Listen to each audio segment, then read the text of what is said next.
Hey guys, welcome back to the theory lesson series. In this video we're going to be looking at triads on string set 3-2-1.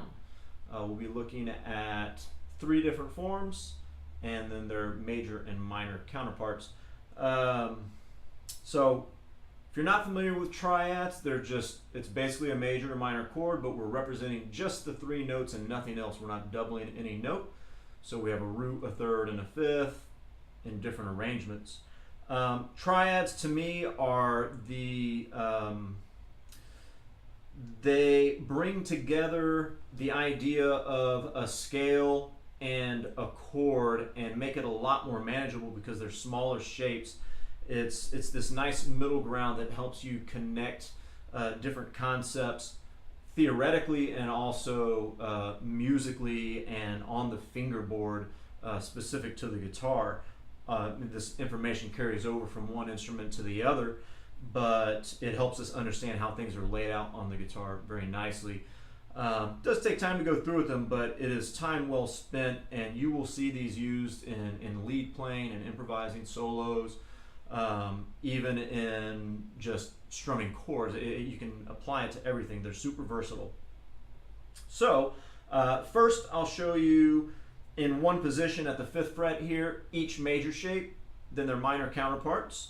Then I'll show you how each one of those shapes shifts across the neck, and we'll do a few scales with them. So we'll go in order 1-3-5, 3-5-1, 5-1-3. So our 1-3-5 shape, I have finger 3, 4, and 1 there. I'm on fret 7 on string 3, fret 7 on string 2, and fret 5 on string 1, so that's a movable shape right there. That is root, 3rd, 5th. There are different ways to identify specific triads, but if you're not familiar with bar chords or being able to locate roots on other strings, then just focus on where the root is located for each particular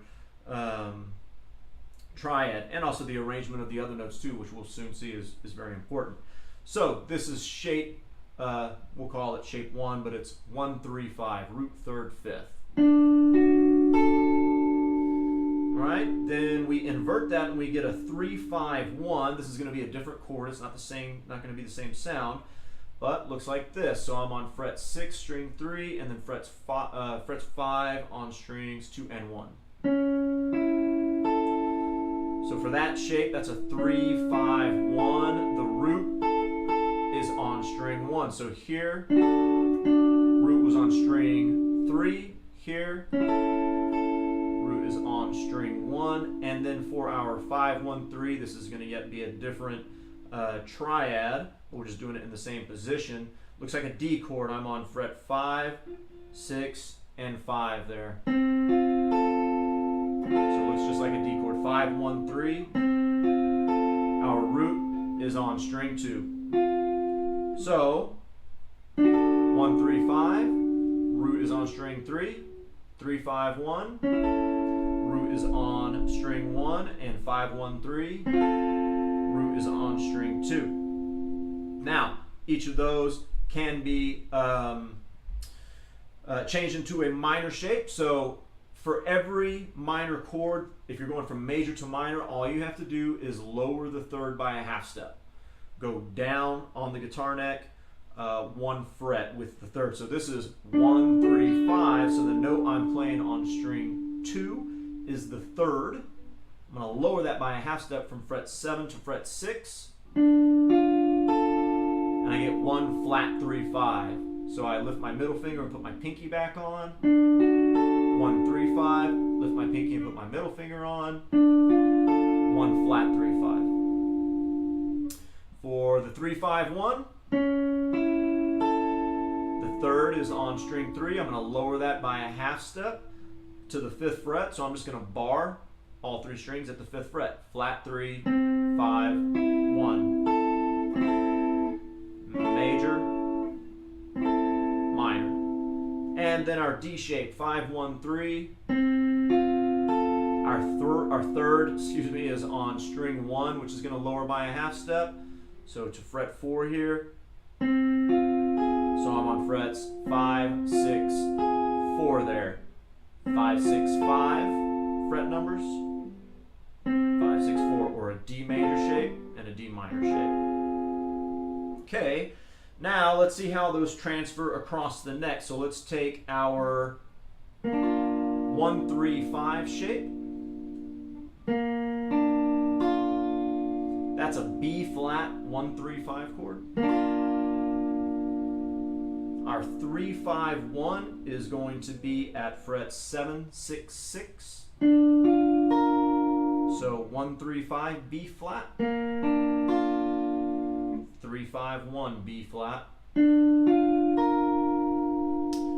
And 5, 1, 3 B flat.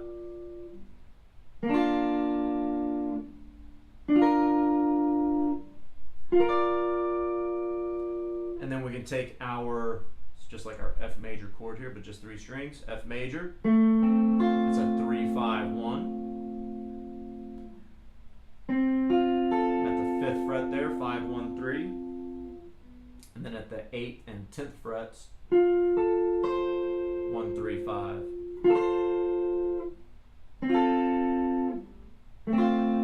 So just to get a sense of how these, you know, to keep the chord consistent, how they shift up to those different inversions that we were working on. And then we'll take our D chord, the 5, 1, 3, which is going to move to a 1, 3, 5 at the 5th and 7th frets. And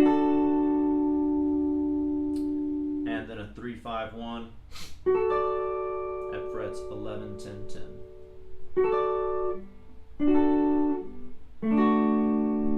So one thing I like to have my students do, there's many ways to practice this and to visualize it, but in any case, if it feels very foreign, it's just doing it. You know, just sit down and start thinking about it, and you might find another way to think about it or relate it to information that is already familiar to you.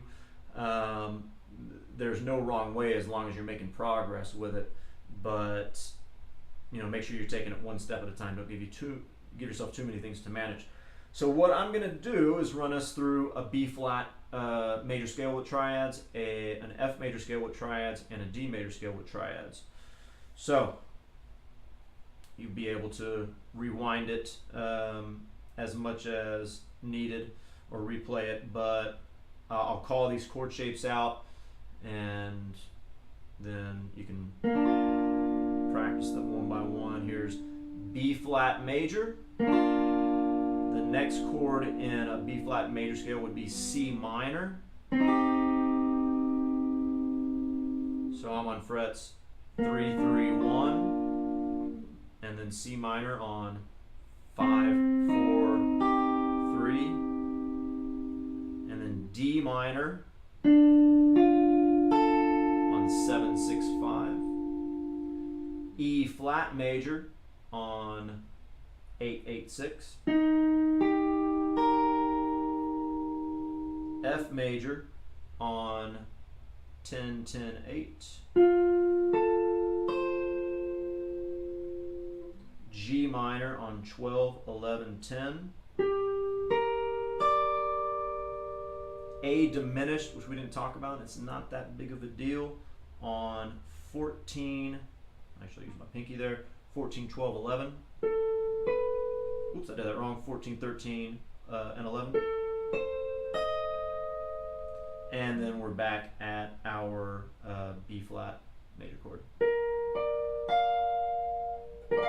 B flat major, A diminished, G minor, F major, E flat major, D minor, C minor, B flat major. Okay, now we've got F major, so this is 3, 5, 1, F major, then we go to G minor, barring at the 3rd fret, A minor, barring at the 5th fret, B flat major, 7, 6, 6,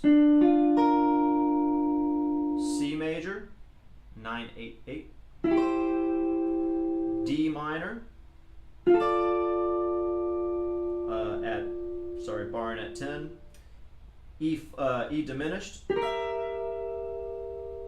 on 12, 11, 12 there, and F major, F major, E flat, or I'm sorry, E diminished, D minor, C major, B flat major, A minor, G minor, F major.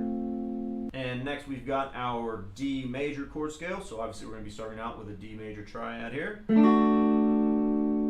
So for these, maybe you're more familiar with the shapes because they resemble open position chords, D major and D minor. So D major and E minor. I'm on frets 4, 5, and 3 there. F sharp minor, 6, 7, and 5. G major, 7, 8, 7. A major, 9, 10, 9. B minor,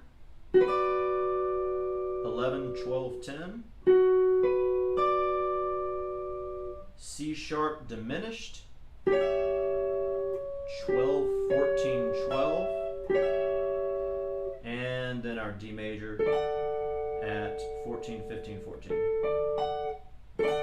D major, C sharp diminished, B minor, A major, G major, F sharp minor, E minor, D major. So go over those slowly, take one at a time, think about it in different ways. You can take the exercise from the beginning where we were just doing it in one position and getting familiar with the major and the minor shapes, thinking about that third, moving a half step to go from major to minor or vice versa. Think about where your root note is located. Have some way to visualize that shape, and it may just take playing these shapes and for several practice sessions, and then something will click. It doesn't always set in immediately, but like I said, I think you have more success with if you just take it in small doses. And we'll go into the other string sets in other videos, but like I said, have a practical approach. You don't want to necessarily just start jamming out with them because you want to absorb the information and learn more about the neck, and then of course having fun with it later on down the road, or catching it happening in tunes and starting to find relatable material. So anyways, have fun with that, guys, and we'll see you in the next video. Thanks a lot.